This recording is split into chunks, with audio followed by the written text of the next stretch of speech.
Gender politics refers to the intersection of gender and politics, examining how gender shapes political experiences, institutions, and policies.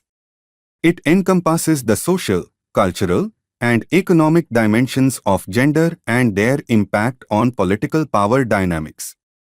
Gender politics involves the struggles and strategies of individuals and groups to achieve gender equality, challenge patriarchal norms, and promote inclusive decision-making processes.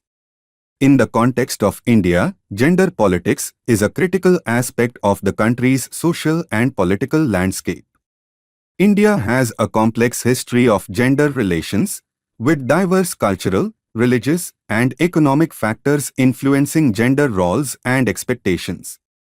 The Indian women's movement has been active in challenging gender-based discrimination, violence, and inequality, and has made significant strides in advancing women's rights and political participation. Despite progress, gender politics in India continues to face challenges, including gender-based violence, unequal representation in politics, and persistent gender stereotypes.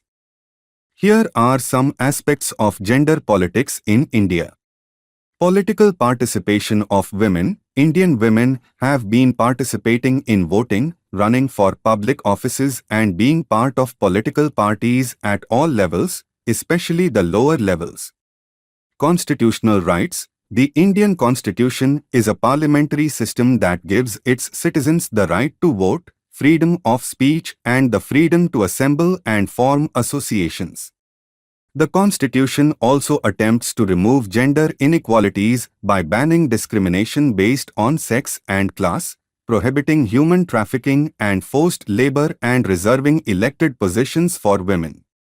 Voting rights. The Indian Constitution granted voting rights to all citizens, men and women alike, in 1950. This right is enshrined in Article 326 of the Indian Constitution. The voter turnout for women in the 2012 Vidhan Sabha elections was between 58.82% and 60.29%. Representation of women in Parliament. India ranks 20th from the bottom in terms of representation of women in Parliament. To increase representation, the Women's Reservation Bill, 108th Amendment, has been introduced in the National Parliament to reserve 33% of Lok Sabha and Vidhan Sabha seats for women. Challenges. Women face challenges in participating in politics, especially sexual violence, discrimination, and illiteracy.